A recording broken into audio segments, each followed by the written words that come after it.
A very good morning, good afternoon, good evening to you wherever you are. Thank you so much once again for joining us right here on yet another episode of This Is My Story. My story definitely is God's glory. We are having an amazing guest today in the house, ready to testify her journey in what she has battled for quite a long time. And right now she's more than a conqueror. Na safari yake hadi Tanzania yani, kwa mzee fulani ambaye tutakuwa tukizungumzia hapa ndani. Okay, are you ready for this amazing testimony right here? Drum rolls. But before that, I want you to subscribe to this particular channel. If you haven't subscribed, please do so. And of course, hit the notification bell. Remember, this particular program is powered by Samar Systems. Thank you so much for joining us right here. Welcome to this amazing episode. Karibu sana.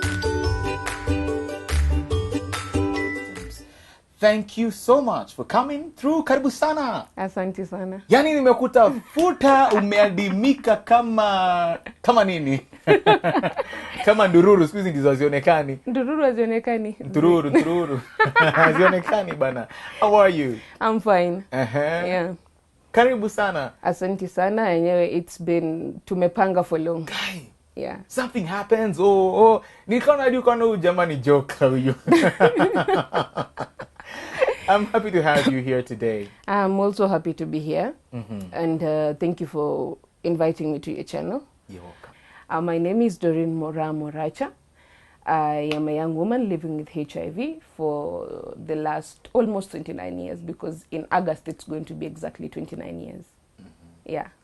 What, 29 years? Yes. Tell me how was it when you discovered that you were HIV positive? I knew I was HIV positive when I was 13, but that is 16 years ago. But I was officially tested and diagnosed with HIV when I was 8 years old. That is when my parents, I had an infection called herpes zoster, and it affected the whole of my left eye. So I was taken to hospital, Kenyatta. Before that, I had been sick over and over. So the opportunistic infections actually never ended. Yeah. It's just that this time now it had reached a very bad place. So I was taken to Kenyatta, and the doctors tested me for everything. And they told my parents, can we just test her for HIV? Because I feel like there is nothing more we can test up to this point. And herpes zoster was known as one of the infections, the opportunistic infections that are associated with HIV.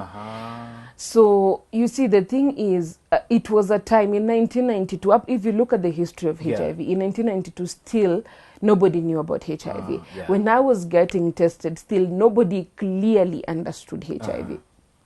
So my parents agreed. I was tested, and the test came out positive. So this is an 8-year-old living with HIV. Surely. It does not make sense. So definitely you need answers. So they were asked, the first suspects are definitely you. So go and get tested. Maybe she got infected. You as the parent. As the parent. Yes. Go and get tested so that you can know, do you have HIV or not? And then from there we can be able to see what is going to happen. So my parents got tested. My dad was negative. My mom was positive. Yeah, so to date, they're still a discordant couple. I was looking for that word. Discordant couple. And if they were both living with HIV, they would be a concordant couple. But now they're discordant. So my dad was a little bit, I think, devastated, and because he was leaving the country at that time, it's like he cut us off temporarily. Because I'm sure, being from where I know he comes from, how, Yeah. So he kind of was a little bit disappointed. So when he went, it's like he left my mom to basically take over the whole burden of taking me to hospital and all that. So the doctors, because still that time there were no ARVs. So the doctors told my parents, just take her home, love her so much, and wait, because we are not sure if she's going to reach her 12th birthday. Did you have, what went through your mind at that particular time? I did were not too know. young to notice I did anything. not know. I was always sick. So Yeah. at that point, it was not like a new thing to me. Uh-huh. I knew it was another hospital visit. But this time, though, I stayed in hospital for a full month because of the opportunistic infection. So they were like, you just take her home and let's just love her. Let's hope that things are okay, because they're not medication. So what are they going to give you? So when I was before I got discharged, there were some nuns from Nyumbani Children's Home. They came visiting. So they were told, we have a case of a HIV positive girl, and we want you guys to maybe take her into the children's home. So they even advised my parents that take her to the children's home, to let her stay in with us, because we have other kids living with HIV. Yeah. And then she can grow from there. If she doesn't, then that is fine. Because most of the kids were being either left abandoned or fully orphaned, and then they were left there. Yeah. So the sisters just took care of these kids. The one who survived. The ones who died. So my parents refused. They said, we know our child is going to die, and we don't want to leave her at a children's home. So we want to take her home. So because they had said you won't reach your 12th birthday. Exactly. My doctors were in fact, they even wondered how I'd reached my 8th birthday. Yeah. They were shocked. They were like, okay, let's just, because now they said now the opportunistic infections have heightened. Yeah. So that is why they gave me a shorter lifespan. So we went home. I was baptized. Akuwe tayari mapema. Akuwe tayari tunamwanda. Guys. So I was baptized, and then, so now the attention turned to me. And my older siblings started saying that my parents loved me more than they loved them. Because you see now, the attention was too much. Okay. So, but my older siblings don't have HIV. Okay. It's just me and my little brother who got HIV. Okay. But for him, it passed. So, 5 years later, my mom takes me to hospital. But now we were going to New Nyanza in Kisumu. And there were still no ARVs. So I was still taking Septrin.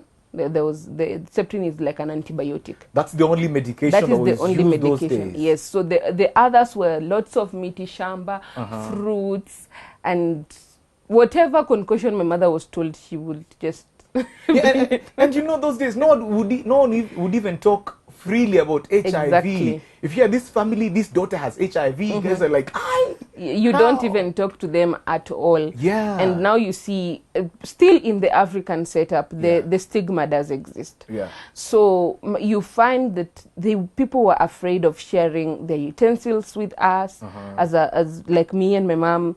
At some point when my little brother died, I went to live with one of my relatives, and I basically had utensils of my own, and they were disinfected every time and put outside on the sun, so that ignorance. Like even my clothes were disinfected when they were washed.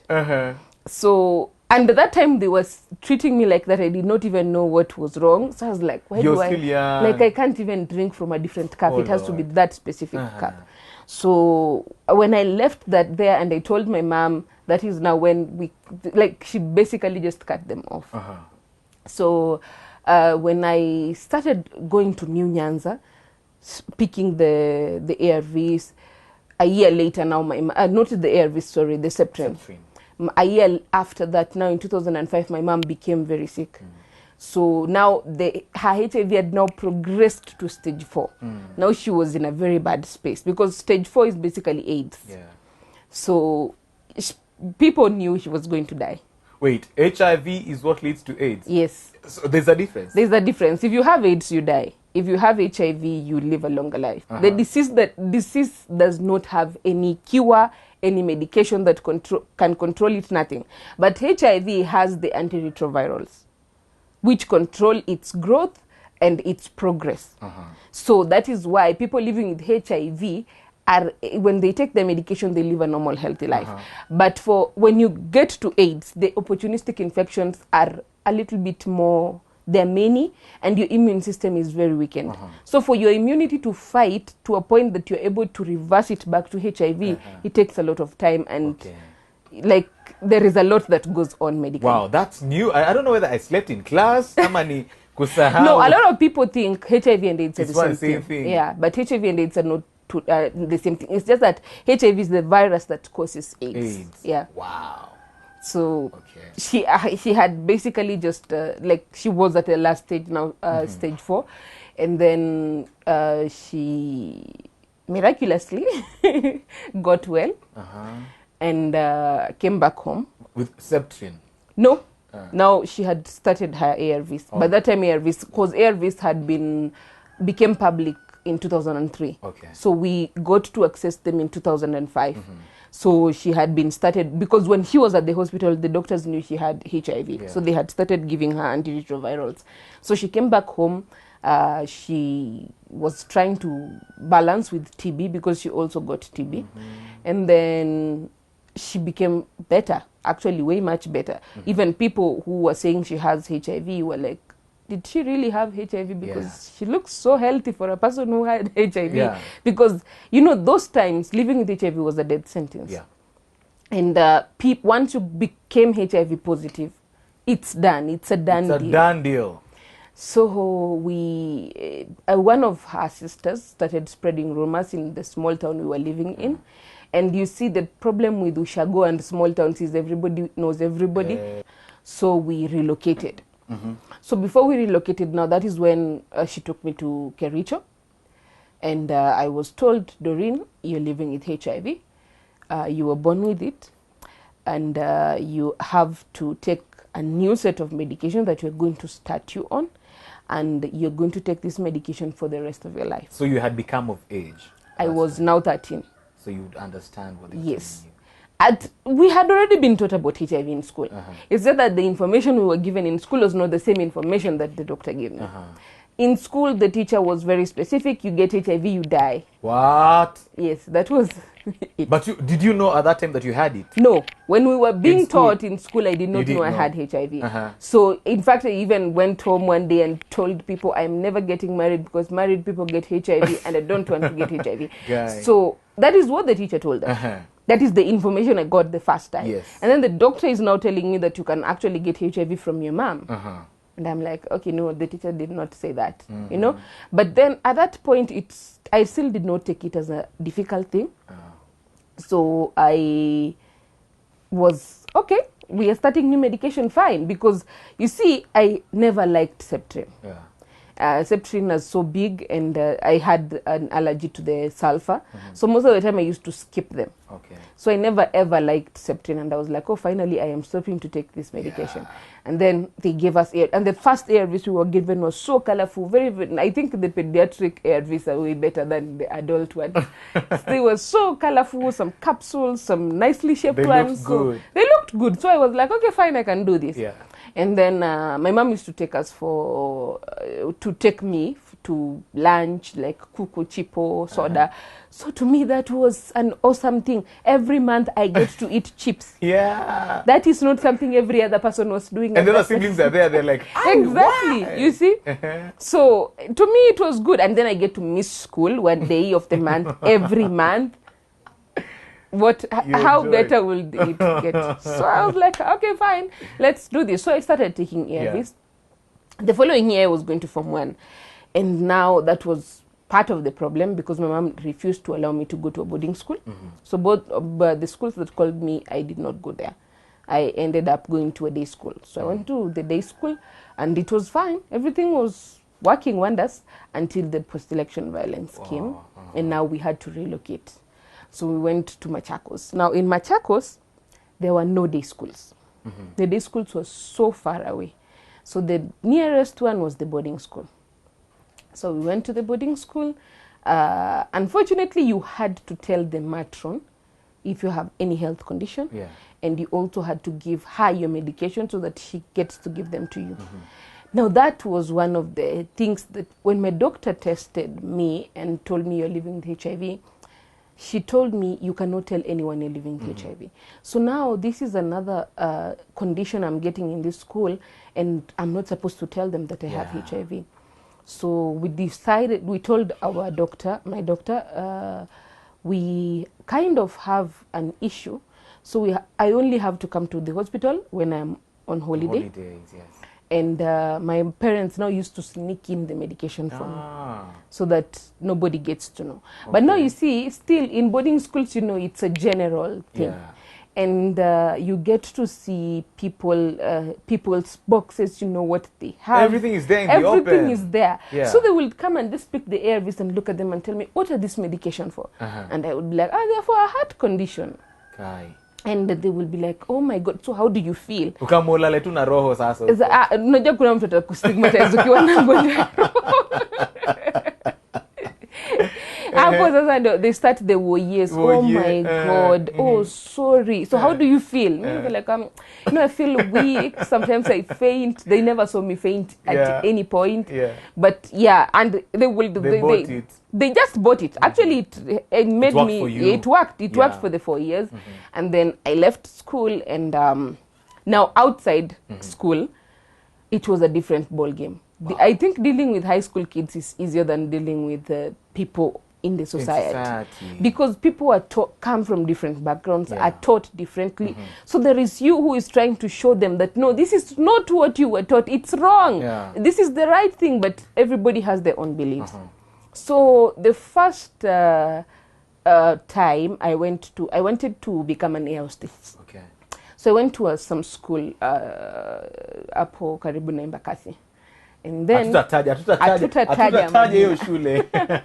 So the lady looked at my papers. She was like, okay, fine, you're qualified here. Physically, you have a scar on your face.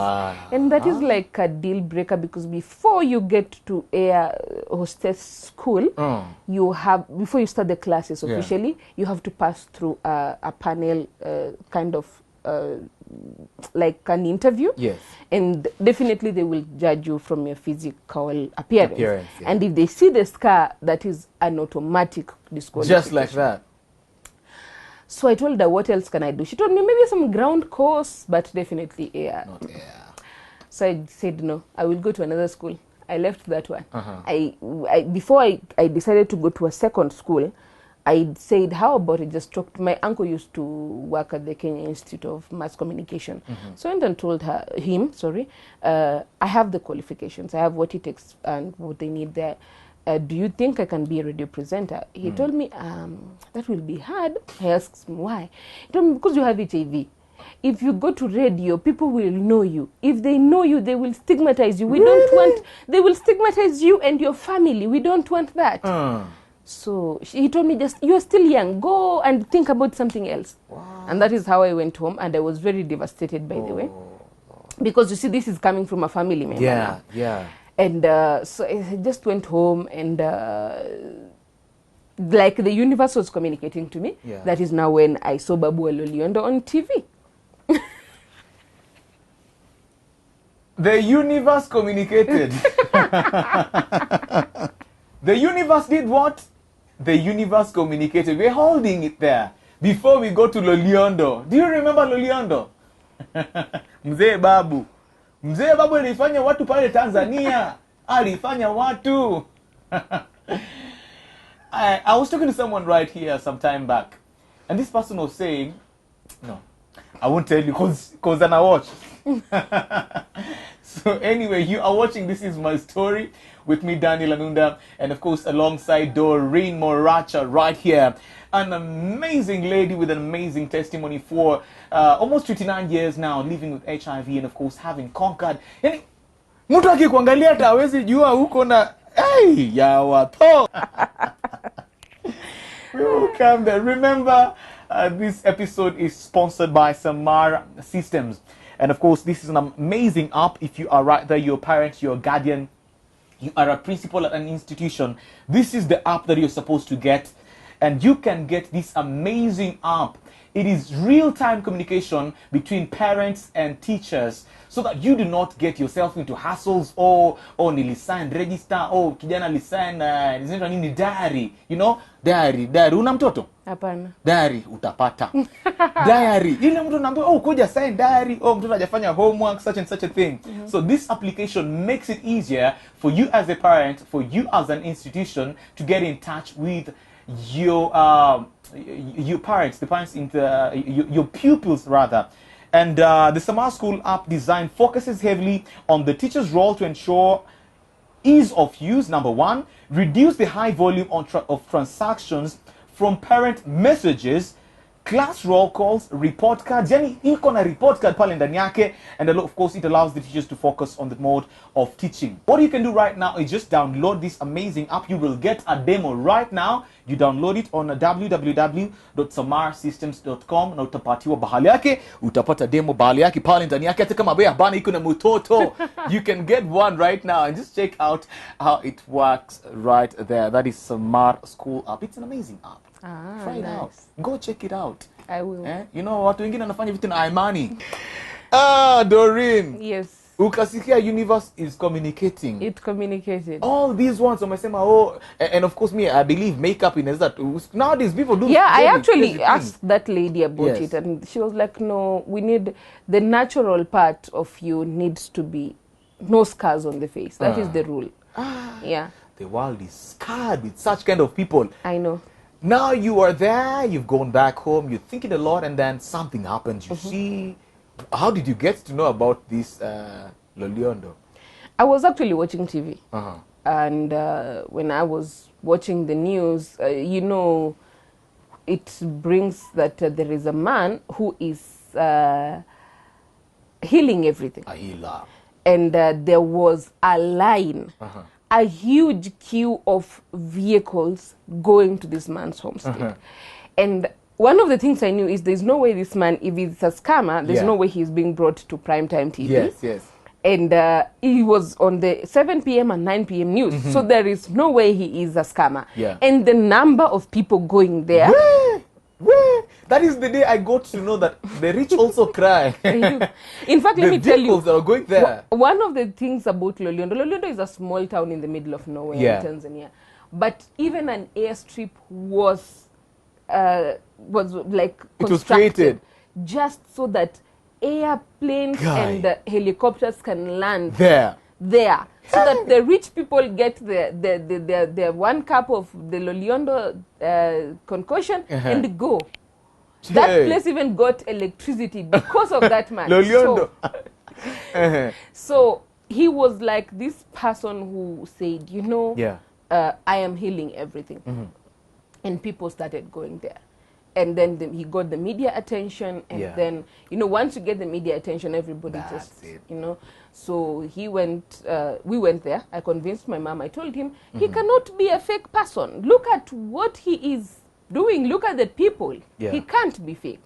So we went. We took almost a day and a half. We reached there, joined the queue with the other vehicles because there were many.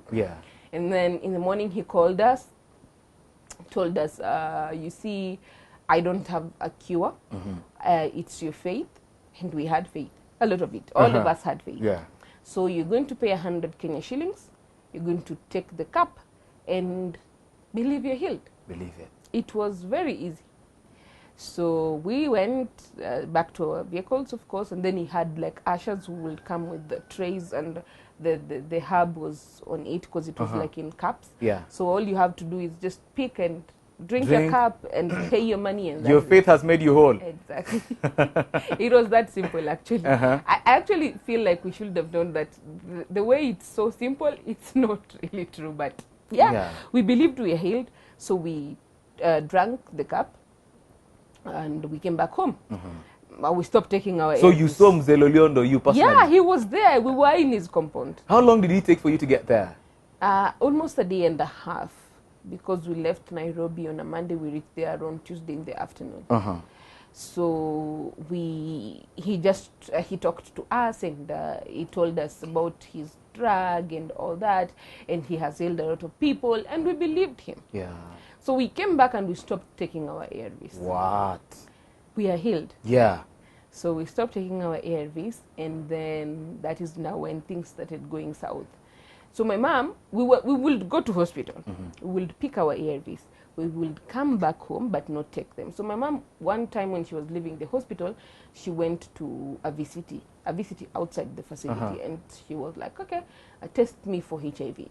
Then After all, she's been taking the, Exactly. she took that concoction. Yeah. She should be okay now. Yeah, so the test came out positive, and then the man started counseling him and her, sorry, and saying, "Oh, you see, you can always start your ARVs." She said, "I've been on ARVs this all I've been the there time. before." I just wanted to confirm something." So like, "Why are you confirming? What do you want to confirm?" No. I just wanted to confirm I'm now okay. So she came back home and told me, "Let's go and take back our ARVs." And I was like, "No, I'm not taking any ARVs.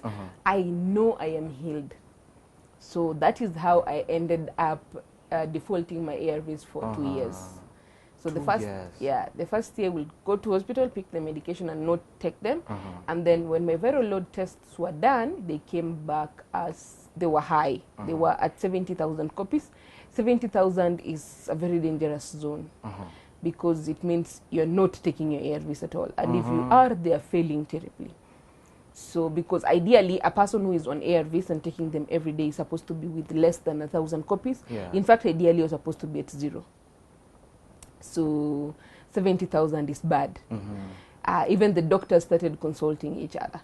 Like, what is happening? So they told me, "Are you sure you take them on time?" "Yes, I try, but probably hapo kwa time.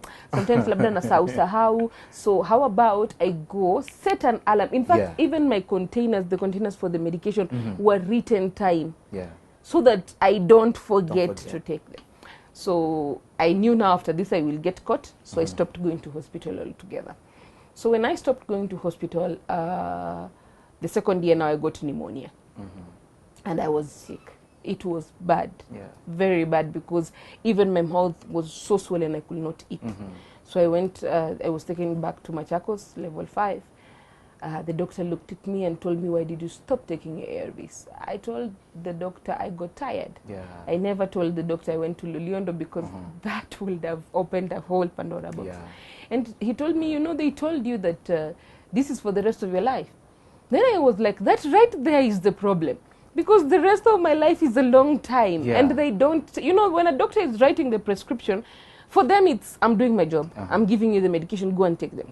They don't know that along the way you will get tired as a person. They don't know that taking ARVs every day is not an easy journey. You just want to wake up and sleep like everybody else. But you know that after you wake up, you must take this medication. Before you sleep, you must take this medication. And so I think they don't know, they don't get it from a client's perspective. They get it from the medic zone that you have to take this medication, this is what is keeping you alive. But you as the patient, at home you're going through so much things that at some point you will just be like, "Okay, I am tired, I don't want to take this medication." So I looked at that doctor. I almost like gave him a piece of my mind, but I was in a lot of pain, and so I told him, "Okay, I have learnt my lesson, now can I go back?" So I went back to starting my ARVs again. And was taken through the adherence counseling. But the problem was not the adherence, really, because adherence is when you're skipping, you're taking how you feel like. Me, I had stopped completely. I did not want. I believed I have been healed. So you see, that is the one problem. So I was just sat in that adherence counseling room for like 2 hours, and he finished talking. So how did you get back to your... And I went back to start my ARVs. That is actually how, just because you have, after you have defaulted, you have to go back to adherence counseling, and then you are now certified to go back and take your ARVs. So I went back. By this time, my viral load was at 120,000 copies. It was high. It was bad. Because at that point, if I got something like meningitis or TB, it might have killed me. So I started now again back to my ARVs. Now in 2014, because now I'd gone and done community development in college, I was doing my attachment at the Wellness Center in Teacher Service Commission. And when we were there, we used to go out to different institutions to test people. So when we went to this particular institution, the students refused to come and get tested. So they were like, "No, mimi sijafanya kitu, mimi niko sawa." So when you ask them, when was the last time you tested for HIV? I have never tested really, but I know I am HIV negative. Wow. So now going back to the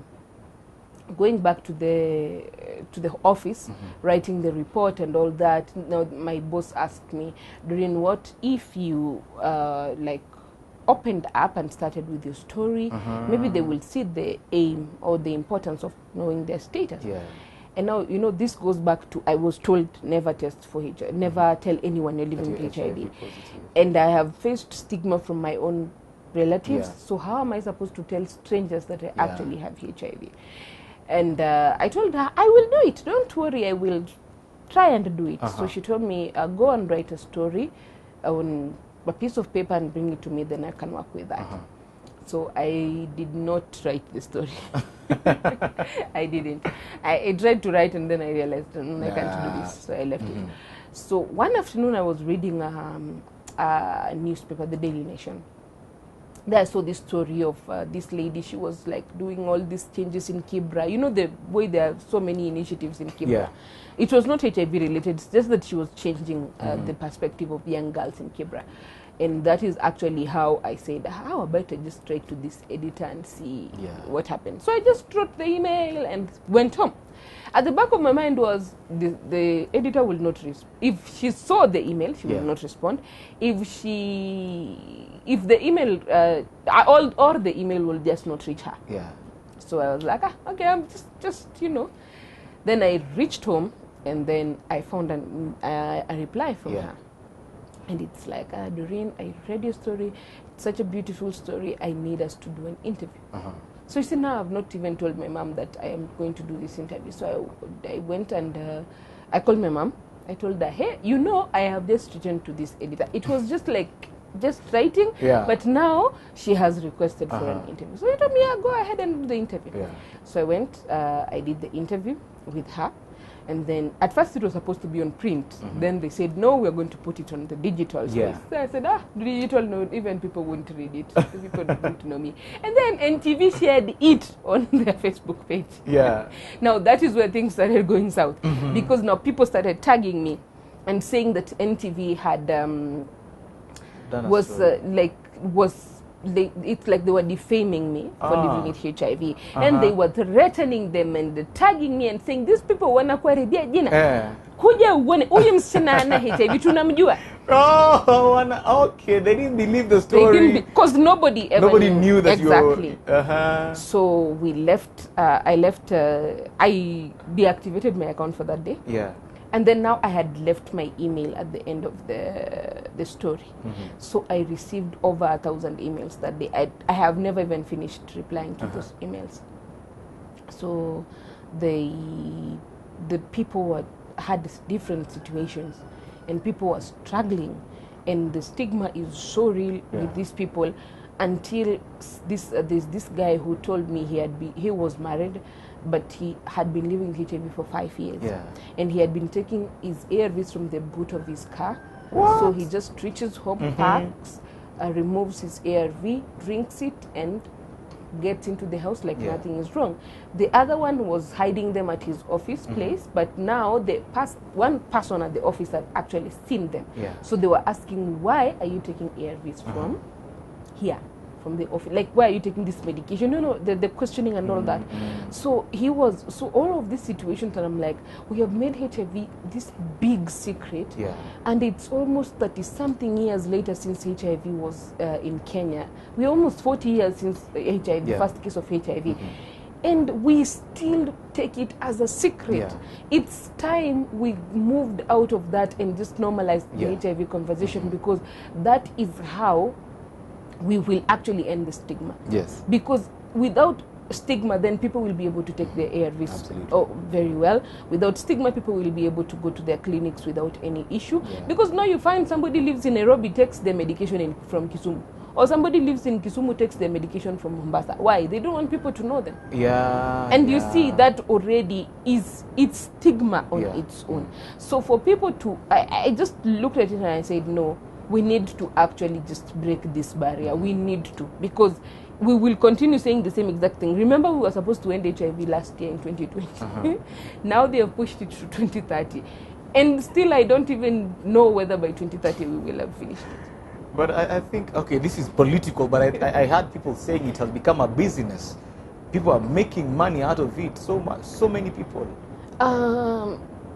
Kinda true and false. People are making money because of the big pharmaceuticals that are supplying. Remember that 38 million people living with HIV worldwide. So they all need ARVs, and definitely people are supplying them ARVs, so that is good money. But the false part is the reason why even up to now HIV does not have a cure is because it's a smart virus. It keeps mutating. So they have found, so far the cure has only been able to clear HIV on the body and not from the brain. So they want you to like turn negative completely. But unfortunately, it's like they have not found a way to reverse a positive to a negative status. Okay. So the virus keeps mutating along the years, because the first HIV case versus now are two different things. Okay. So the problem is the virus. It's not the scientists and not the money they're making. It's more of the virus itself. It's very smart. It's a very smart virus. The scientists call it the smart virus. You can live with HIV for up to 20 years without being on medication, without being on any form of treatment, without even knowing you have it. That is how smart it is. Like, it hides itself very well, because its role is just to ensure that your immunity is killed. So it takes a lot of time, because your immunity is fighting this virus, and the virus is fighting back because it's more powerful, and it's a war in your body. So along the years, probably you'll get opportunistic infections, you'll get one or two diseases, but it can stay in the body without treatment for a longer time as compared to any other virus that has ever been on Earth. Wow. Now, because of time, guy. That is the point at which you decided, now I have to. Yeah, I have to come out. You blew out and said, no, enough is enough. So that is now when I came out and said, you know, I'm living with HIV and this is my story. And that is now when I formed I Am a Beautiful Story, which is an initiative that is meant to normalize the HIV conversation. And it's also meant to end or address the HIV and AIDS stigma, and just look at people that beyond those two lines that confirm you're HIV positive, there is a life, there is a person, there is a beautiful professor or a lawyer or a driver, whatever it is that you do. Yeah. As you are, vile unaonekana tu mtoto. Don't people hit on you in the streets of Nairobi in terms of relationship? How has it been? Because mtu anakuangalia, you look fine, you look good, you know? Has it been a challenge for you? A huge one. Yeah, because you see, people still believe in the HIV we had back in the 90s, and they feel like you're going to grow thin, and you know, and so they don't. Some of them don't even believe you have HIV. So the people I keep meeting are people who are either want to know the thrill of dating a positive person. Guy. Or people who just like pity you. It's like they're doing you a favor. And so you see the open-mindedness of somebody looking at you as a human being and not a person living with HIV. That is a very thin line, but most of the time a lot of people get it wrong. Yeah. My last question. Some of the, now we talked about is it discrimination? Stigmatization. What is the current kind of stigmatization now as compared to the stigmatization that was there when HIV was first of all discovered in Kenya? So when HIV was first discovered, we used to have these people who were afraid of like sharing cups, shaking your hand, such kind of things. But now we have a stigma that is more of like a digital stigma, in that people now want to know, how did you get HIV? The minute you just say, I am living with HIV, so how did you get it? You don't look like you have HIV. Are you saying this just so that you can like get money, get funding? That is what people think. But, and then when you tell them, maybe I was born with it, they're like, oh my God, oh yes, sorry, it was not, that is not your choice. Nobody chooses to be HIV positive. Nobody wakes up and says, today is my day to get HIV. No. So right now, people are being judged for living with HIV from a promiscuous point of view, instead of from, I am just living with HIV. How I got it is not really a point, does not really matter, because, hey, you can't even change it anyway. You can't do anything different about it. I'm just living with HIV. I'm a human being, and that's it. That is what that matters. But unfortunately, a lot of people are not seeing it from that way. So we have more of sexualized HIV than just looked at it. There are people who got it through accidents. There are people who were raped. You know, such kind of things happen. But we don't want to look at it from that perspective. Wow. Yeah. Now, facing that camera right there, I want you to speak to a young boy or a young girl who they have discovered that they have HIV and AIDS at a very young age, or maybe someone else, another one has, received information that not because they got it from somewhere, but by birth. Those who have acquired it by whichever means, and the others who have acquired it from birth. Those who are young people growing up, just as you are. Okay. I would like to tell them that one of the things, HIV is not a death sentence. We are in 2021. I have lived for now almost 29 years, and nobody believed when I was born that I would be here at this particular moment. So I am living proof that HIV is not a death sentence. I am living proof that you can live your life beyond your diagnosis. And I want you to get encouraged that I know in Kenya we have 1.5 million people living with HIV, but probably you don't know them. But you know me and yourself who just discovered that you're living with HIV, and that is what matters. You are greater than HIV. Always remember that. Don't let HIV define you. Don't let HIV limit you, because it is not a limiting virus. Don't give it power, because the moment you give it power, that is when you start self-stigmatizing yourself, and that is when you start defaulting from your ARVs, and you don't need that. Take your ARVs, accept your status. Acceptance is not a one-day job. It took me 23 years to accept my status. Wow.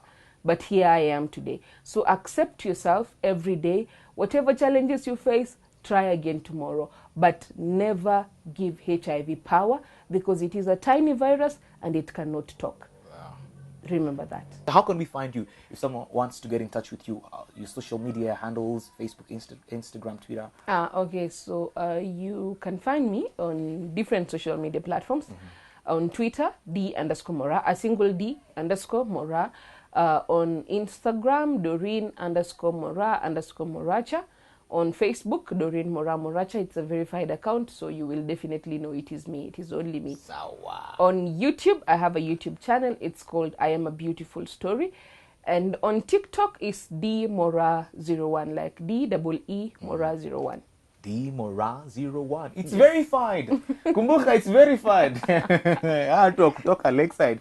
Hizo maeneo hizo. Thank you so much for coming through. Thank you so much. Asante sana for sharing your story. Karibu. And just pushing on the message that it is not a death sentence. You can live a good life. You can live a perfect life. And of course, ensure that you continue taking your medication day by day. And of course, pray to God to give you strength. Never stop praying. Never stop praying. Prayer is very important. Very. Push until something happens. All right. Thank you so much for watching this amazing, and I like saying the word amazing. Thank you so much for watching this powerful. Thank you so much for watching this amazing episode. This is my story, of course, powered by Samar Systems right here at the Samar School app. Till next time, same place, same time. May God bless you, keep you, sustain you. And of course, if you haven't subscribed, please do so right there and hit the notification bell. Otherwise, bye-bye. Mi hana bendo we kabisa na bendo yangu. Pia nani hapa na bendo wewe. Alafu nasema namna gani? Next time, Papa hapa ndani yake. Bye-bye. God bless you.